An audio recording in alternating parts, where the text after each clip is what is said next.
Aventure chasse-pêche vous est présenté par Browning, Beneva et par la Fédération québécoise des chasseurs et pêcheurs.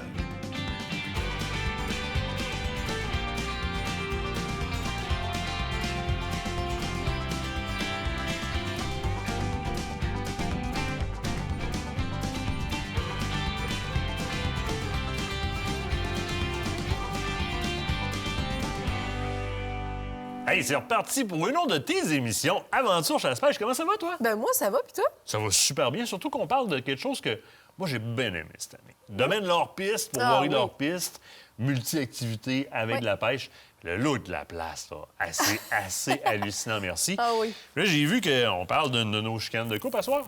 Oui, effectivement. Dans le fond, est-ce qu'on enlève nos caméras de chasse? Est-ce qu'on les garde? Puis pourquoi? Ouais, on va regarder ça ensemble. On regarde ça ensemble. Phil, qui est en studio, nous parlait de nettoyage de carabine. Puis on parle aussi de Zeiss, parce que j'ai dû remplacer un télescope sur une carabine, une lunette de visée, sur une carabine de compétition. Question d'aller chercher plus d'élévation. Et c'est Zeiss qui est rendu sur cette carabine-là. On vous en parle un petit peu plus tard. SGL, le concours a toujours lieu. Qu'est-ce qu'on fait pour courir la chance de remporter cette magnifique murale qui est Prédateur d'eau douce? Bien, c'est simple. Tu t'en vas du côté de la page de Meubles SGL et également de Stéphane Lébreux, l'artiste. Puis, on s'en va aimer sa page. Oui, faites like, tout simplement. C'est tout. Et vous pourriez remporter cette magnifique murale. Hey, cette semaine, je te dis Appassimento, je te parle de Vénétie, je te parle d'un des vins les plus prisés de la Vénétie, un des plus dispendieux en temps normal en Vénétie. Je t'amène sur un Amarone. Luigi Righetti... Oui, mais là... on est dans quelque chose de bon. Oui. Là. On est dans un de nos amours. Luigi Righetti, on l'a aimé et on l'a présenté en ripasso. C'est pas le même. Le ripasso, c'est le Valpolicella qu'on va repasser sur les lits de l'Amarone, question d'aller chercher un petit peu plus de caractère. Là, ici, c'est l'Amarone, proprement dit. L'Amarone, c'est particulier comme vin. L'Amarone est au vin rouge presque ce que l'Armagnac est aux autres alcools forts. Et ça se différencie autant que ça. Le Luigi Righetti est un très bon vin pour commencer à apprivoiser l'Amarone, puisque c'est pas un vin qui va être aussi fâchant ou qui va demander autant de temps de carafe que certains Amarones. Parce qu'un Amarone, au départ, on va vouloir le carafer. C'est très organique au départ au niveau du nez, et on va vouloir le carafer. Vous n'avez pas de carafe à la maison, là. Un verre à vin, ça donne une belle ouverture. Laissez-le niaiser un bout dans le verre. Là. Oui, ça n'a pas le col de cygne, etc. On s'en fout. Mettez ça dans votre verre, ça va très, très bien aller. Moi, des fois, je fais juste popper les bouteilles puis je les laisse traîner sur le comptoir. Ça fait sortir des gaz. Combien de temps qu'on laisse ça? Tu peux y aller facilement là, à quelques heures, voire au minimum un 60 minutes là, de carafe, 30 à 60 minutes de carafe. Certains Amarones vont demander une demi-journée de carafe. Là. Ah oui, tout ça peut sentir la ferme, un Amarone. Là. Ça peut sentir la ferme.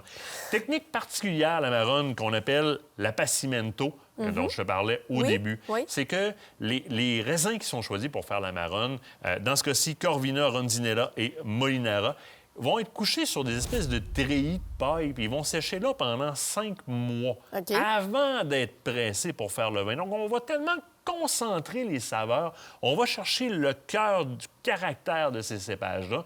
C'est ce qui en fait un vin qui est aussi complet, qui remplit aussi bien la bouche. C'est rond. Ça demeure rond, un Amarone. C'est pas sec, cointeux en bouche. C'est rond, mais il y a du goût là-dedans. Là. Il y a du goût. Là. On n'est pas dans le verre d'eau, là, easy shot. Là. C'est quelque chose de très bien.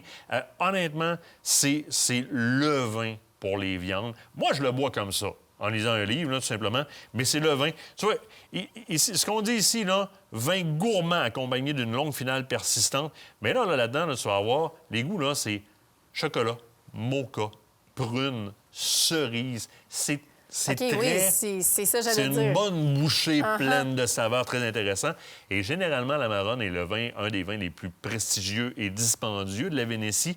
Celui-là est disponible dans 400 sacs, dans 400 SAQ, à 34,25 $. C'est pas cher pour un Amarone, surtout de cette qualité-là. Là, on fait des grands babayes. Moi, ça a l'air qu'il faut aller à la pause. Faut aller à la pause. J'ai pas de panneau, moi. Mais moi, je vais te le dire d'abord. On s'en va voir Phil Descotons. On s'en va parler de matériel pour nettoyer notre carabine. Parfait. On s'en va à la pause. Cette partie d'émission vous a été présentée par Browning.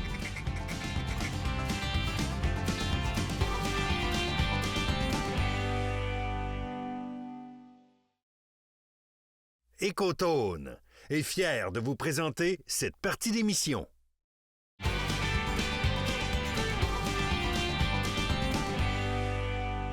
Mon chum Phil, l'Écotone, comment ça va, toi? Bien, toi? Ça va, ça va. Good. Tu m'amènes un sujet aujourd'hui qui... Oui. Moi, je suis un tripeux parce que j'aime garder mes armes longtemps. Fait que si c'est votre cas aussi, vous devriez écouter attentivement le nettoyage de nos armes à feu. Exactement. Ça vaut la peine. T'sais, on investit des milliers de dollars sur des armes, des télescopes et compagnie. Pourquoi pas mettre une demi-heure, 45 minutes, 1 heure par année pour bien les nettoyer, les entreposer après la chasse? Et là, la grande question qui est tout le temps la même... Oui, mais j'utilise quoi comme produit pour me mettre dans mon canon pour le nettoyer efficacement sans trop avoir à me casser la tête? Exactement. Là, c'est sûr que on va survoler, on fait une présentation de 6 minutes, ce nettoyage devrait durer à peu près 1 heure. Oui. Là. Mais on va vraiment couvrir les grandes étapes.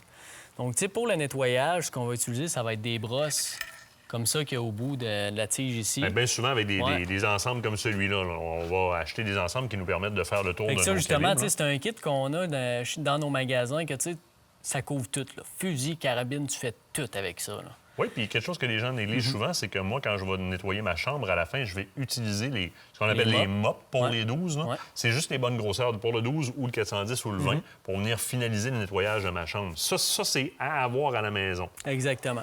Donc, pour ce faire, il y a plusieurs produits. Je vais t'en présenter 2 que moi, j'utilise puis que je peux pas passer à côté. Premièrement, c'est le Copper Remover. C'est vraiment un produit qui est fait pour enlever le cuivre qui va coller dans les rainures de notre canon. Puis ça, c'est très important. Souvent, on va avoir des carabines qu'au bout de 5-6 boîtes de balles, voyons, comment ça groupe plus. Avant ça, ce carabine-là, ça allait super bien. Mais souvent, c'est parce que les rainures de notre canon sont remplies de cuivre, donc le boulet, il travaille mal après ça. Ça n'a plus la bonne emprise sur le boulet pour lui donner son coefficient balistique. Exactement. Donc, ce produit-là, on l'injecte dans le canon. Moi, personnellement, j'aime ça le laisser travailler pour vraiment faire décoller le cuivre. Tu vas vraiment le pusher dans le canon, littéralement? Moi, je remplis. Je pourrais pratiquement dire je naille le canon là-dedans. Là. OK. Donc, c'est bon à savoir parce qu'il y a encore là 2 écoles de pensée où est-ce que j'en mets sur un coton que je passe pour en déposer un peu ou j'en mets beaucoup. Moi, je suis comme toi, j'ai déjà même mis des bouchons de liège sur le bout de canon de 12 pour les remplir. Tout dépend du type de nettoyage que tu veux faire. Moi, je parle vraiment d'un après-chasse que là, je range la carabine puis après ça, je vais le ressortir le printemps d'après. Okay. Donc, une fois que notre canon est vraiment trempé comme il faut du produit pour enlever le cuivre, là, on va travailler avec la brosse. Une brosse de bon calibre. Comme là, ici, j'ai une 7 mm, donc je vais vraiment utiliser la brosse de bon calibre. Puis, quand je vais la passer dans le canon, je passe toujours de la chambre, aller jusqu'à l'extrémité du canon pour pousser la cochonnerie vers l'extérieur et non vers l'intérieur. C'est sûr que des fois, on a des mécanismes, par exemple, à levier ou semi-automatique qui sont plus difficiles. Si c'est la seule option, bien, garde, on n'a pas le choix, mais il faut vraiment nettoyer comme il faut le mécanisme intérieur par après parce qu'il va y avoir des résidus qui vont rentrer là-dedans. Mais souvent, ce que je vais faire, moi, je vais te dire, je passe ma tige, je la fais sortir à l'arrière du mécanisme, puis je viens visser ma brosse. Très belle option aussi. aussi. De cette façon-là, un peu comme le bore snake qu'on va parler tantôt. Exactement. Mais ça te ramène quand même du mécanisme vers l'avant. Exactement. Donc, tu sais, ça, la brosse, là, c'est pas juste 2-3 fois. Là. Tu vas passer une dizaine, une quinzaine de fois.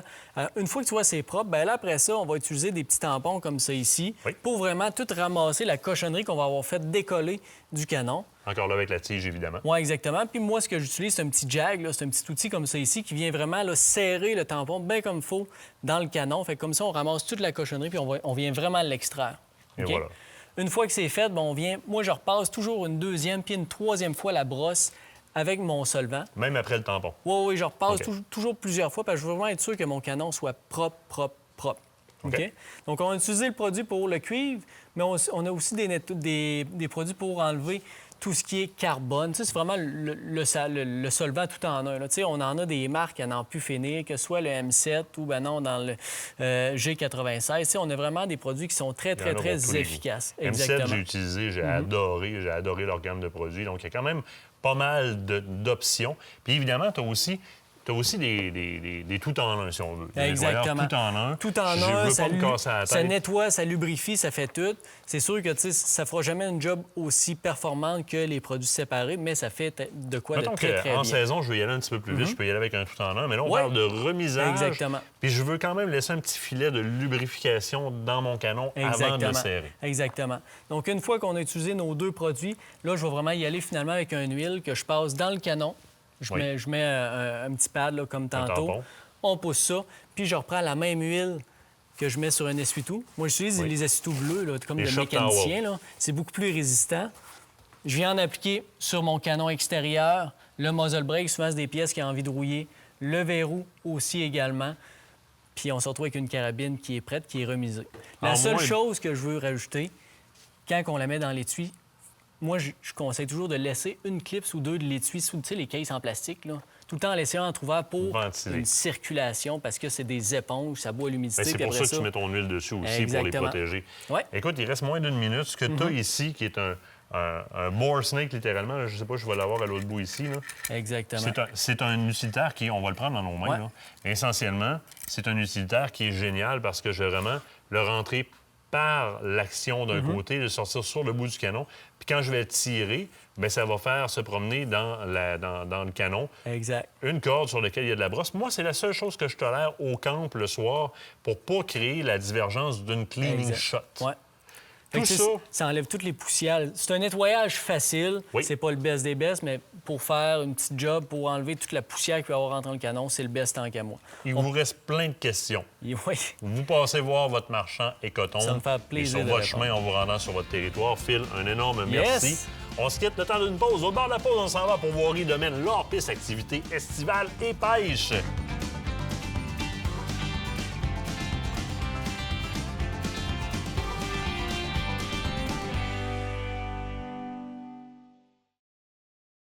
L'équipe d'Aventure Chasse-Pêche est nourrie par Bouffe et compagnie, des repas préparés, frais et savoureux.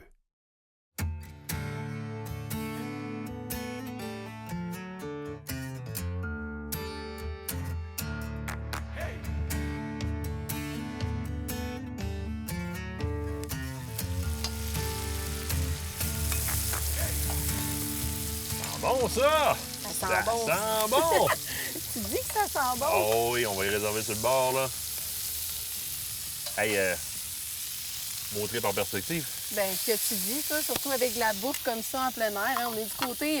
en fait, on est dans les Monts-Valin. On est à Pourvoirie, justement, leur piste. On a décidé de faire un trip de gang cette semaine. Oui, trip de gang. Tout le monde est là. Bien, tout le monde, écoute. Tout le monde là-dedans que vous ne connaissez pas. Qui viennent à la pêche pour une première fois. On va voir son bon à la pêche en même temps. En tout cas, toi, on va voir si t'es bon en cuisine. Mais moi, je sais qu'il y en a qui ont d'autres talents avec nous autres. Parce qu'écoute, on a Stéphane qui est avec nous autres de Mauvaise GL. Salut Stéphane, merci d'être là. Hein? Salut, Kate. On est tellement contents de t'avoir avec nous autres. On échange souvent, mais on n'a pas l'occasion de passer du temps pour boire ensemble. Ben non. Puis là, on le fait. Fait que c'est merveilleux, la température. Ben oui, c'est génial. On a Serge Larivière qui est avec nous autres, avec sa douce, avec Paul. On est content de te voir. Ça fait un petit bout qu'on s'était vu. Exact. Ben oui. C'est le fun. T'es prêt à taquiner la truite? Toujours prêt. Surtout avec un décor comme celui-là, c'est génial. Oui. Et on a d'autres mondes aussi. Il y en a qui sont partis faire des activités, mais il y en a d'autres qui sont assis avec nous autres en ce moment. On a la gang d'MTT qui sont là. Salut Pascal, salut Charles. On est content nous autres aussi de vous avoir parce que ça fait un bout de temps qu'on jase ensemble. On va faire quasiment un an qu'on parle ensemble. Puis on n'avait pas eu l'occasion de voir la fameuse machine sur le terrain. On va la voir à l'œuvre cette semaine. Fait que là, en plus, on se fait servir de la bouffe par nul autre que Martin Bourgette. T'as mis ton chapeau thématique pour la semaine, toi? Oui, parce que la place, c'est une place western. Ils ont donné ce twist-là. Fait qu'il va falloir que tu changes ta calotte. Elle est super belle, mais ça va te prendre un chapeau. T'as de quoi contre ma calotte? J'ai pas de quoi contre ta calotte, mais dans les circonstances, oui. Il faut qu'elle prenne le bord, que le chapeau prenne la place. J'ai compris, je vais m'occuper de ça un peu plus tard. En attendant, on va attendre que t'aies fini ta cuisson, puis ben tantôt, on s'en va pêcher, gars. Toute la gang est partie.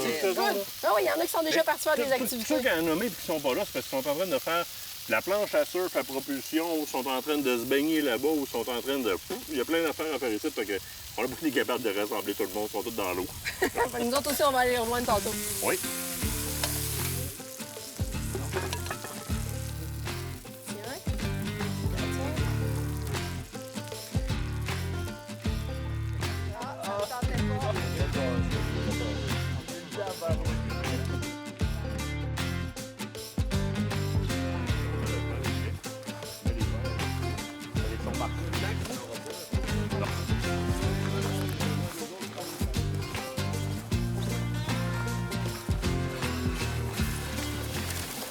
Là, avant qu'on arrive sur le lac, quelque chose de bien important. Quoi? C'est qu'il y a une légende. Ça a l'air que du temps que les frères Trappist faisaient la ronde au travers des montagnes, Ils ont tradé du chocolat avec le Seigneur. De quoi ça, tu parles? En échange d'un pacte de silence, d'énormes trucs qui sont sur le lac en arrière. Fait que t'essayes juste de nous dire, dans le fond, qu'il faut pas parler fort sur le lac. Exactement. OK, mais t'es parti de... Non, mais écoute, non, c'est bon pour le film, les légendes. Veux-tu, s'il vous plaît? Je veux pas briser. Suivant la légende, le Seigneur a accepté le chocolat. Okay. Fait que si on va avoir des belles truites, selon le pourvoyeur, c'est un lac où est-ce que les truites... On est chanceux, ils n'ont pas fait de vœu de chasteté, fait qu'ils se reproduisent, il y a beaucoup de grosses truites, mais ils ont fait de vœu de silence. Fait qu'il faut respecter ça. Sinon, ben écoute, tu vas être béni du lac. OK. Tu n'auras pas de belles truites. Non. Fait qu'à partir de là, même, surtout moi, avec ma grosse voix, puis Lucas aussi, là, on va faire baisser les micros à Nicolas. Parce que même si on pointe des truites, on ne s'extendra pas en fou, parce que sinon, selon la légende, ça va s'arrêter là. Pas de problème, on va respecter la légende.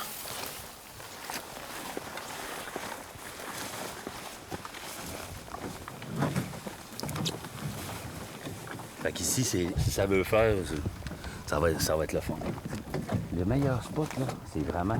Voyez-vous l'île là-bas, là? Face à l'île comme ça, tout le long. Tout le long là-bas. Puis tout le long ici, carrément. Pas loin du débarcadère, c'est tout le temps ça, hein? Oui. Pourquoi? Parce que tu vois tous les pêcheurs qui arrivent, il y en a beaucoup qui jettent le verre. Ils rejettent le verre, là. Oui. Puis, comme je vous disais, le verre au complet sur l'hameçon. Vous piquez votre verre au milieu. Puis tout le monde vous mettez le bout de brun sur l'hameçon. Puis vous laissez traîner le bout de blanc en arrière, mais vous le coupez pas. Vous le laissez tout à la longueur. 36 pouces en arrière.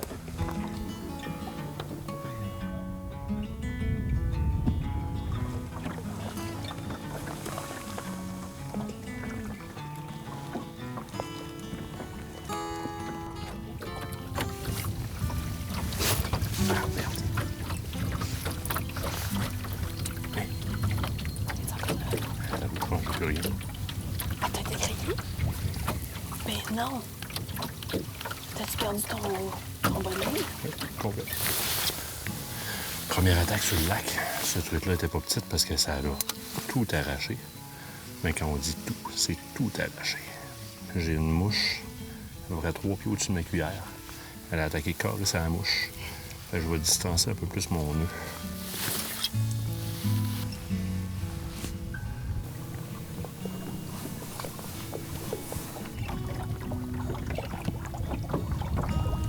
Bleu, bon. Mouche classique, là. Ouais, tu parles des clans classiques, mais moi, je suis une fille de feeling. Moi, je vais avec ça. Je cours avec une machette. Moi, je vais avec vraiment une Clear Lake classique martelée, genre de bronze et argent. Or et argent, bronze et argent, je sais pas si c'est bronze et argent. Moi, on vient de daltonien. Je suis vieux. C'est pas moi qui l'ai dit. Mais je vais à l'inverse. On vient de faire le tour avec une bully dans le MIPS. On va aller un petit peu plus en surface. Ah, on va remonter. vraiment en surface, avec une light. Ouais. Ça va vraiment flacoter à la surface. On va faire l'inverse. On était beaucoup de vitesse. Ouais. Mais bien mollo. Moi, je te suis. J'ai pas le choix de toute façon. T'es pas mal dans le chalet.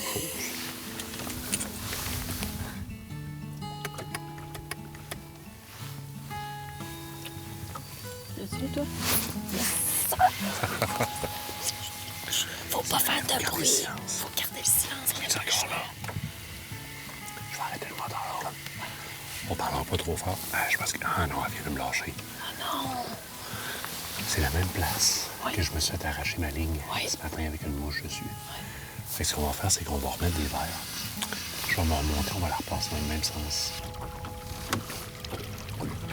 Virage à 90. Brouillard. Mais ça, là. C'est parti, Kitty.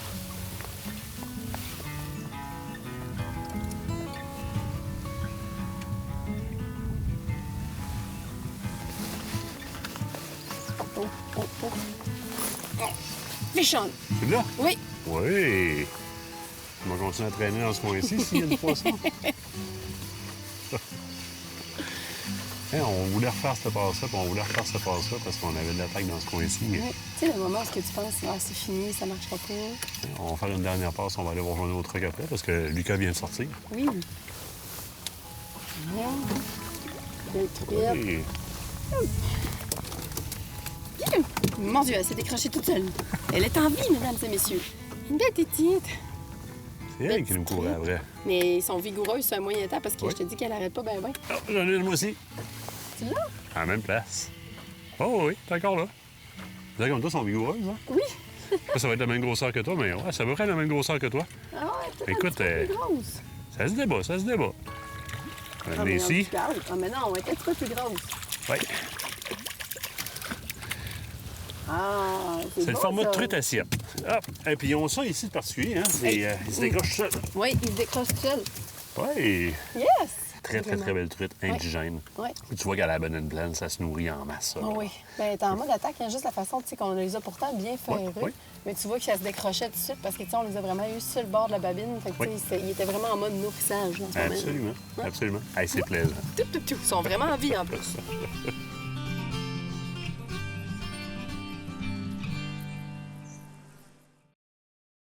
Cette partie d'émission vous est présentée par le groupe Thomas Marine, le plus grand inventaire d'embarcations Princecraft au Québec.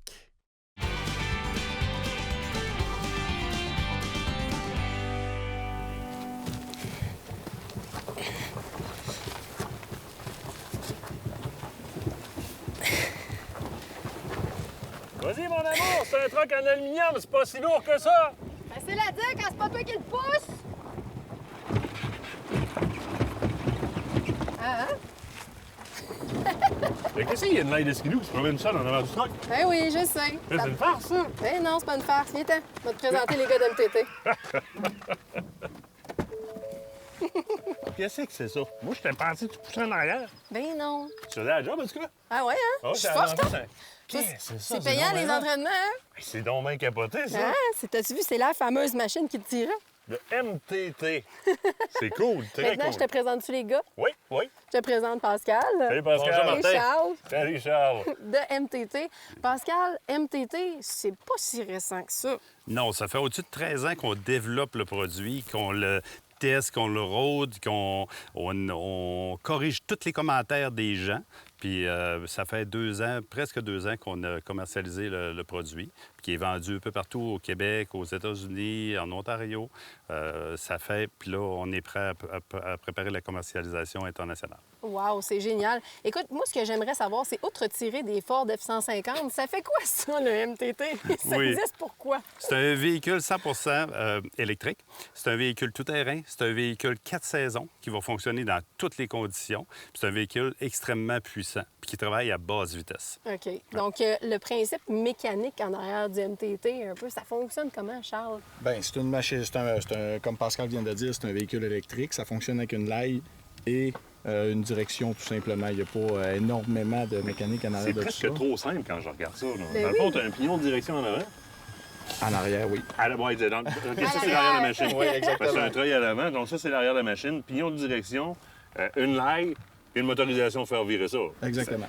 Au niveau batterie, autonomie, ça ressemble à quoi les batteries qu'on peut avoir là-dedans? L'autonomie d'une batterie, c'est environ entre 20 et 25 km d'autonomie de batterie par batterie. On peut en mettre pour l'instant, avec le modèle de batterie qu'on utilise présentement, 2 par machine. Éventuellement, peut-être qu'on veut pouvoir en mettre plus que 2 par machine. Mais fait que ça te donne environ d'un alentour de entre 40 et 50 km d'autonomie. C'est assez impressionnant parce que, tu sais, honnêtement, on l'a vu travailler cette semaine. On l'a vu aussi se promener justement dans des sentiers qui sont vraiment pas simples. Même un 4 roues avec des chenilles n'aura pas la capacité du MTT. Et la largeur aussi, parce qu'on est très étroit puis on est très, très stable à cause du système de direction. Ça, c'est ton neutre. OK? On ouvre le neutre. Oui. Là, tu es avant. Ça, c'est pour la winch. Lui, il n'y a pas de winch. Ton frein est ici. Accélérateur, il est là. OK. Gauche, droite. Tout le système de direction est là. Fait que tu peux reculer aussi, là, si tu t'avances. Que t'avances, OK. Fait le reculon ou d'avant, c'est pas grave, tu peux aller où tu veux exactement. Hey, sortir un orignal avec ça, il n'y a rien là.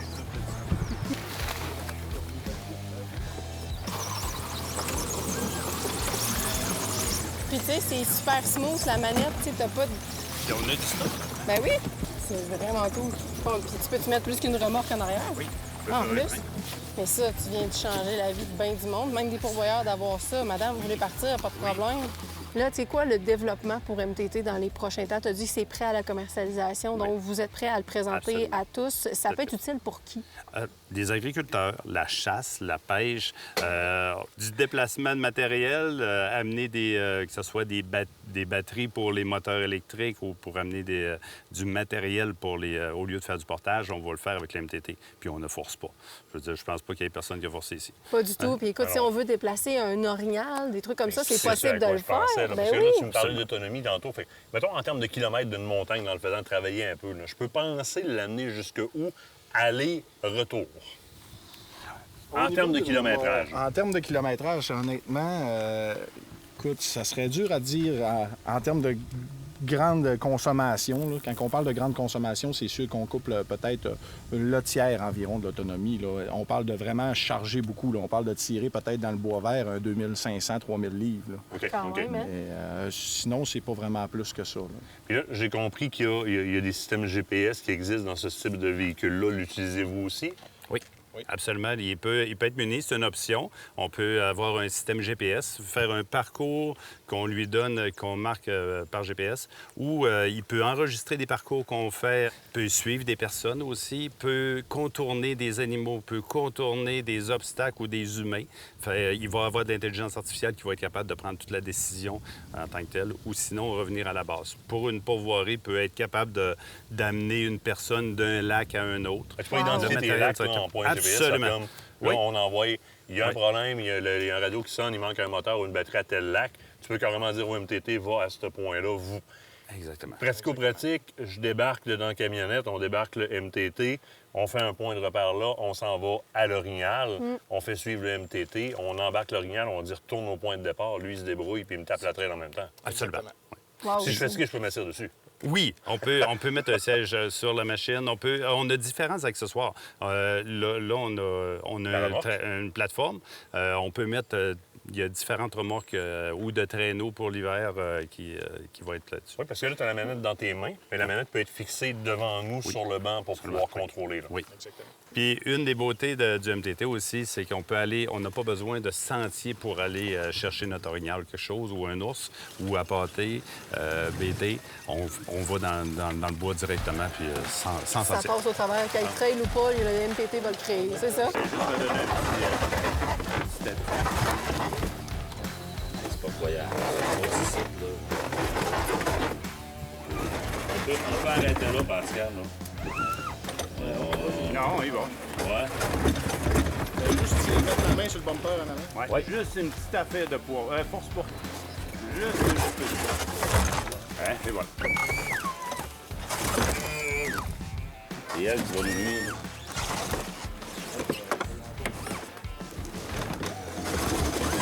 C'est capotant qu'elle vienne. Je suis convaincu qu'un orignal suit encore. Ah, oui.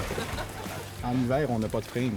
Fait que le fait que ce soit seulement qu'une laille qui est à terre, oui, dans la neige, des fois, tu vas arrêter d'avancer, mais tu vas toujours réussir à reculer dans tes traces. Tu vas toujours pouvoir te trouver un autre trail.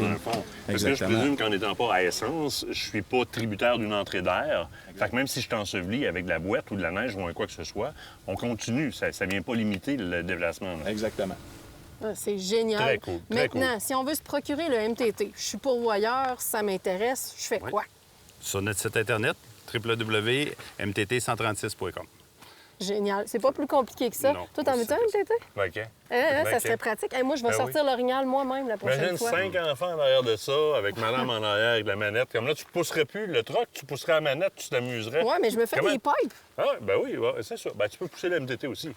Excusez-moi de vous déranger. J'ai 2 chaloupes à aller porter sur le lac Tremblay. J'aimerais ça... Parfait, on va aller vous aider. On y va. Merci, Charles. Oui. On y va. Merci. On y va tout de suite. Merci, Charles.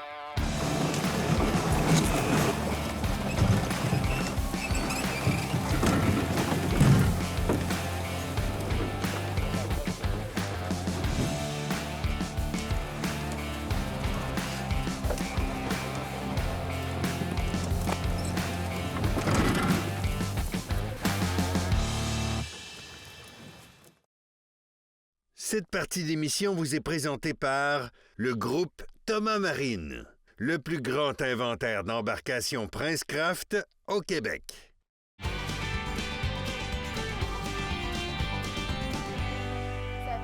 Hey, j'ai une nouvelle idée pour le décor du salon de la maison. Ben, moi, écoute... C'est hot. Non, Pour on vrai, met là, ça ça, c'est hot. partout dans la maison. Partout. C'est la première chose qui frappe en arrivant ici. Oui. Tu sais, je veux dire, on a vu des pourvoiries, là. Tu sais, ils se distinguent tous. Puis ici, la façon dont ils se sont distingués, ben c'est ça. Récupération de bois de grange, ça a de l'histoire. Tu sais, il y a des bouts d'histoire du Québec un peu partout après les murs. Puis ils l'ont tellement bien fait, bien agencé. C'est pas exagéré. Non. C'est juste pile sur la coche. Oui. Moi, je vois en dedans. Oui, mais attends, sais-tu qu'est-ce qui est encore plus merveilleux? Oui. C'est qu'on va pas juste là pour dire on va prendre un petit verre. C'est que là, tu finis ta pêche, tu as une possibilité d'avoir un plat américain, ils te reçoivent dans l'ambiance saloon. T'es-tu prêt? Pas de vaisselle. Lucas, pas de vaisselle. Pas de vaisselle. On aime ça, pas de vaisselle. Fait que, parce que Lucas avait préparé un pâté mexicain, lui. Sais. Là, on a l'entrecôte, fait qu'on va manger le pâté mexicain à Lucas de même. Ça va être écœurant aussi. Là. C'est du contre. Je ferai la vaisselle. T'as fait le pâté, je ferai la vaisselle. Ben là, allons-y. Oui, ah oui. Chapeau, on est Yes. parti. Toi, t'as mis ta calotte.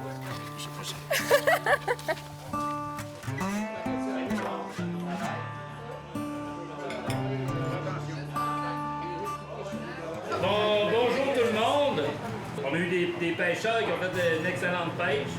Dans le fond, l'invité surprise, c'est mon père, Denis Marchand. Vous allez voir, c'est un passionné. Fait que sans plus attendre, je vais laisser la parole à papa. Puis, ce que je voulais vous dire, pendant que papa va parler, je vais vous faire goûter des petites affaires, je vais venir vous voir un peu. Je vais l'interrompre un peu des fois, je vais venir vous montrer ce que vous allez manger. Profitez-en parce que des anciens guides de pêche qui ont des histoires comme lui, il y en a plus beaucoup. Bienvenue, papa, merci d'être là. Merci. Et par où que je vais commencer là, avec toute l'introduction qu'il vient de me faire là? C'était dans ce temps-là des guides, c'était pas comme aujourd'hui. Les anecdotes d'un guide de pêche du Québec, je vais commencer avec les guides. On parle de guides, là. Le petit monsieur qu'il y a là, il avait les épaules qu'on appelait les épaules du portageur. C'était des modèles. Puis lui, il m'avait pris sous son aile. J'ai un chapitre que je tiens à vous parler. J'avais un Américain, je le guidais à toutes les années. Lui, sa femme, puis ses 4 enfants. Charles Simons. La première fois que j'arrive là, un jeune guide, ça sentait la boulamite, tabarouette, ça sentait la boulamite. Des grosses couvertes de laine de la guerre 14-18, qui faisaient des sleeping bags dans ce temps-là avec ça. Nous, on couchait là-dedans. J'avais dit, ben ouais, mais ces couvertes-là, moi, je couche là-dedans, là, ça a-tu été lavé? Ça part à rire, la gang de guides, oui. Ça a-tu été lavé? Ils ont dit, tu sens pas le jeune, ça sent la boulamite. Oui. Ah, on met ça dans des coffres le printemps, l'automne. Puis le printemps, là, sont désinfectés. Ça a gelé, il a fait frette, et puis la boulamite a fait la job. Fait que la couverte dans laquelle tu te couches est lavée. Hey, c'était ça le lavage des couvertes.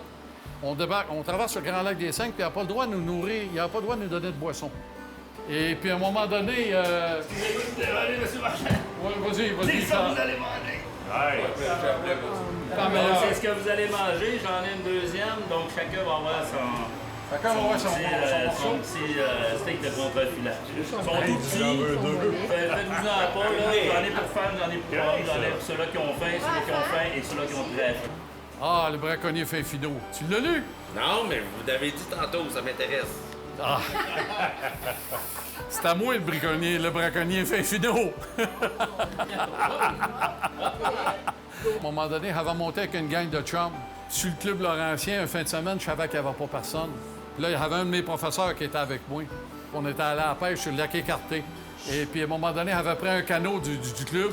Puis, le surintendant, il monte avec moi. Puis, il y a des braconniers qui ont monté. Il avait vu mes traces. Le surintendant, c'était un fin finot. Il avait déjà pogné son frère à la pêche. Et puis, dans ce temps-là, il avait le gun. Il avait même envoyé son frère en prison. Ça, c'était des années 65 aller jusqu'à 75. Les 10 dernières années. C'est pour ça que c'est les anecdotes d'un guide de pêche du Québec. Et voilà. Salut tout le monde. On vous laisse manger.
chevaux.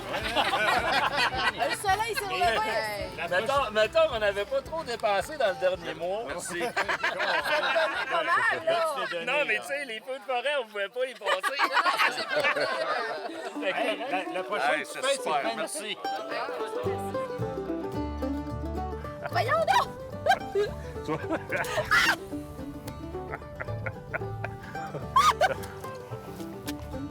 C'est très drôle. T'as jamais de misère à tenir tes poissons? T'es toute capable. Hey, chin-chin! Chin-chin? Avec le petit soleil qui descend, là. Ah oui.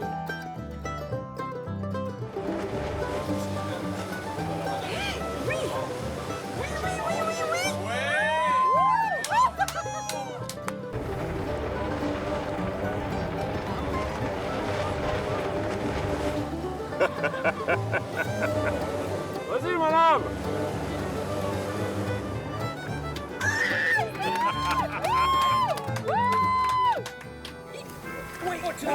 Là, mais il faut que je fasse ça. Faut que je fasse ça. Oui, les scies, t'achètes.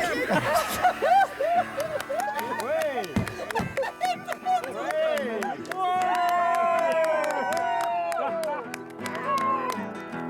Un beau feu, une gang d'amis, un lac plein de truites, une belle soirée.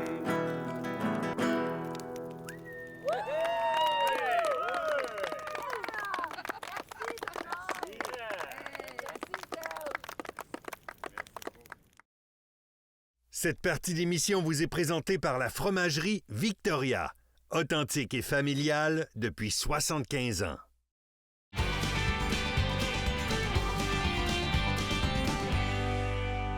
Vous connaissez l'amour de Martin pour tout ce qui est gadget, tout ce qui est quelque chose d'un petit peu plus poussé au niveau technologie. Vous avez déjà vu, justement, son arme qui est comme toute qu'un... J'appelle plus ça un bébé, j'appelle ça un gros bébé. Mais maintenant, tu veux nous parler d'un télescope que tu as décidé de mettre sur cette carabine-là. Absolument. Lunettes de visée que je catégoriserais de Cadillac. Puis ça, c'est pas une bebelle. OK, bon, OK, je vais Honnêtement, retirer là, ce que j'ai dit. on va s'entendre. Zeiss, au début de son existence, fabriquait principalement des premiers plans focaux. OK. Puis on va faire rapidement la différence entre un premier plan focal et un deuxième plan focal. La magnification dans une lunette de visée comme ça se situe en quelque part au centre.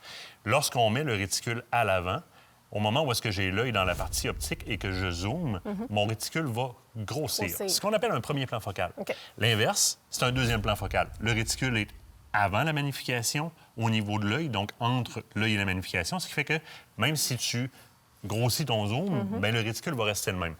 La majorité des lunettes de visée des chasseurs sont des deuxième plan focal. OK. Donc, Zeiss faisait beaucoup de premier plan focal et pour répondre à la demande du marché, c'est en allé vers des deuxièmes plans focales jusqu'à tout récemment où est-ce qu'ils sont revenus avec les LRP pour des besoins de compétition. Donc, entre autres, les gars qui font du PRS, du Precision Rifle Shooting et certaines compétitions comme ça qui avaient besoin de First Focal Plane, donc de premier plan focal, sur des lunettes de très, très grande gamme, de très haute gamme, on va se dire ça comme ça. Alors, Zeiss a décidé de revenir à la joie de tout le monde avec la gamme LRP. Ici, tu as un S5, un LRP S5, en 5, 25, 56. On va se rappeler que 5, 25, ce sont les chiffres qui ont rapport au grossissement. Oui. Donc, on a de 5 à 25. Et 56 fait appel à la partie de l'ouverture frontale de la lentille, donc 56 mm d'ouverture. Dans ce cas-ci, tu as aussi un tube généreux de 34 mm, ce qui fait que... Puis là, je t'amène une notion que tout le monde va comprendre facilement.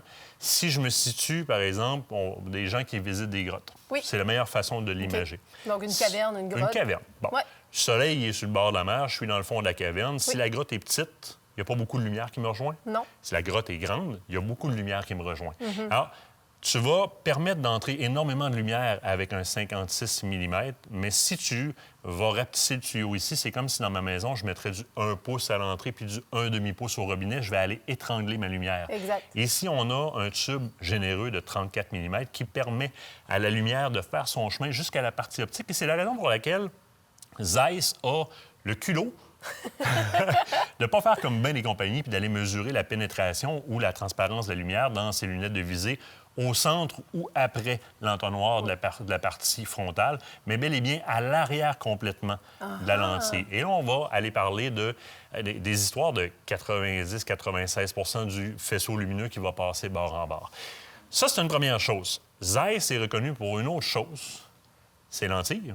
C'est lentilles. Zeiss, ils sont propriétaires de la plus vieille compagnie qui produit du verre. Donc, ils fournissent du verre à plusieurs compagnies qui font aussi des lunettes de visée et d'autres produits avec du verre. La technologie SHOT de chez Zeiss, qui sont des lentilles au fluoride de très grande qualité, qui sont en plus, on va dire, coatées, donc qui sont surfacées avec la technologie Zeiss-T. Ce que ça fait, c'est que ça te permet une netteté au niveau de la lentille qui va augmenter les contrastes puis qui va éclaircir, qui va séparer facilement les pourtours de ta cible. Parce que là, on parle quand même d'une lunette de visée qui est faite pour faire du tir à longue portée. Vraiment. C'est une lunette qui est capable de faire du 1500 verges en montant sans aucun problème, qui est même plate à tirer à 300-400 verges, on va se dire comme ça. Et si on parle, mettons, juste en termes de correction, là, en élévation, on parle de 40,7 milliradians ou 140 MOA. C'est ce que ça prend quand on fait, par exemple, des compétitions comme King of the 2 Miles, le Challenge 2K, le Cadex 2K Challenge. Les gars qui tirent à 1,5, 2 km ont besoin de beaucoup d'élévation comme ça pour aller compenser la drop, même avec des 338 Snipe Tac comme ça ou des gros calibres de ce genre-là. Alors, tu te retrouves avec une lentille qui est en plus excessivement facile à utiliser à cause de la grosseur des tourettes. Regarde-moi ça. Ici, là, si j'ai quelque chose à faire, j'ai une arme qui est quand même relativement lourde, donc je peux me permettre. Ça tourne facilement et c'est facile de jouer en élévation et en gauche-droite. Je ne l'ai juste pas réalisé. On tire dessus, on peut jouer.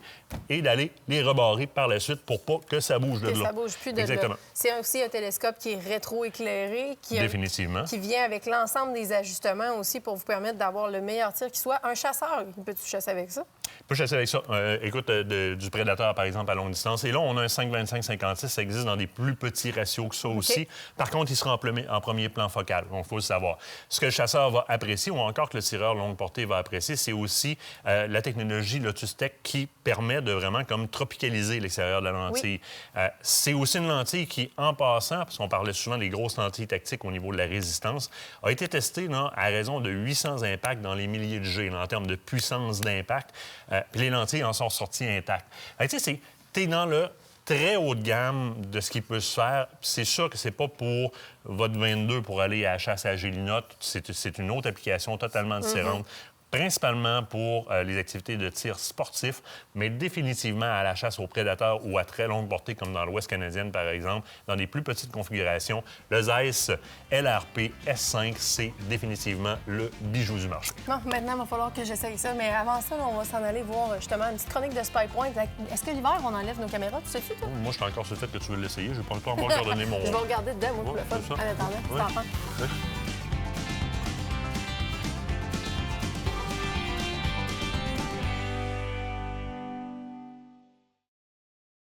Cette partie d'émission vous est présentée par le groupe Thomas Marine, le plus grand inventaire d'embarcations Princecraft au Québec.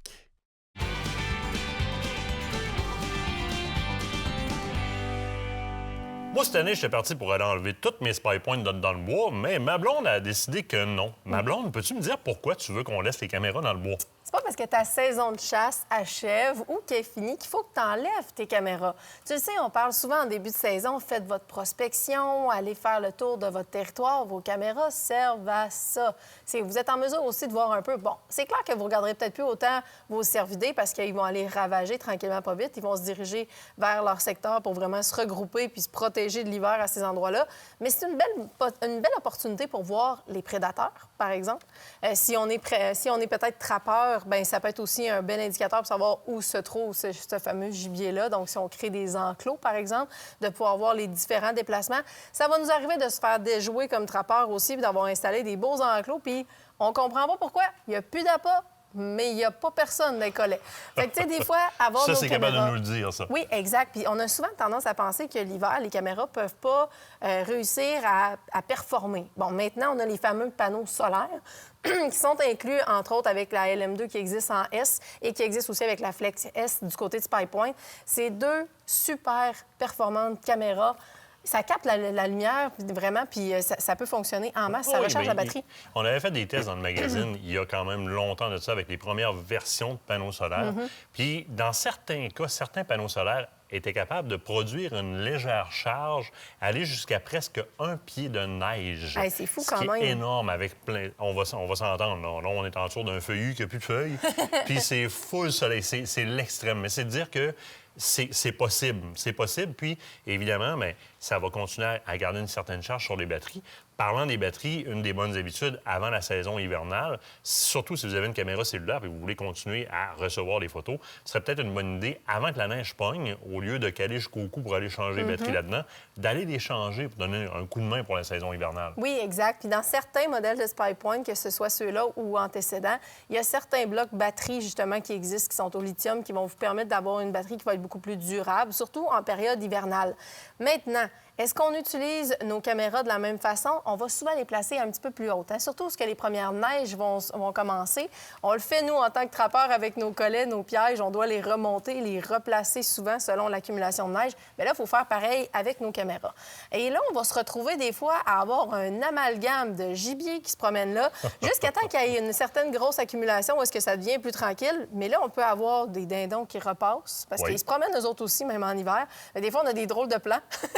On va avoir aussi, bien entendu, tout ce qui est ours avant que la neige commence. Ça, c'est sûr et certain, mais une fois que la neige est commencée, bien, on les voit plus, ils sont disparus.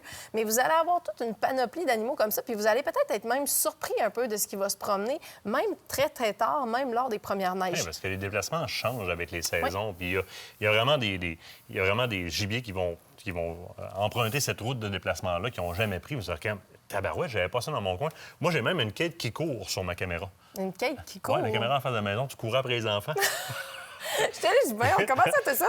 Je vais juste revenir 2 petites secondes sur les panneaux solaires, parce qu'il y a quelque chose d'autre qui existe aussi. Évidemment, il y a SpyPoint fait de très bonnes caméras avec les panneaux solaires inclus dedans.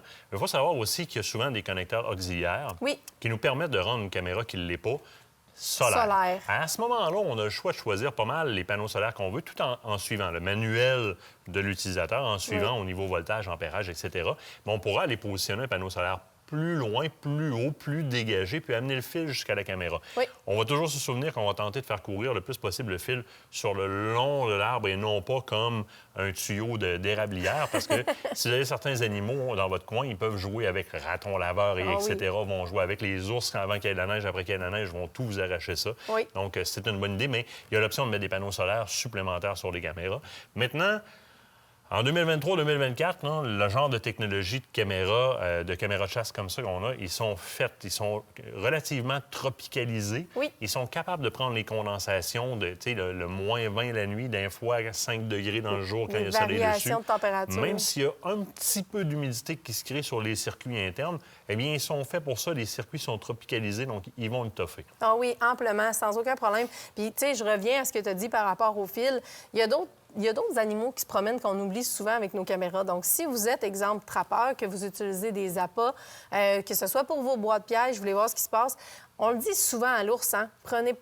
Allez pas placer votre caméra avec les mains que vous avez utilisées pour mettre les appâts.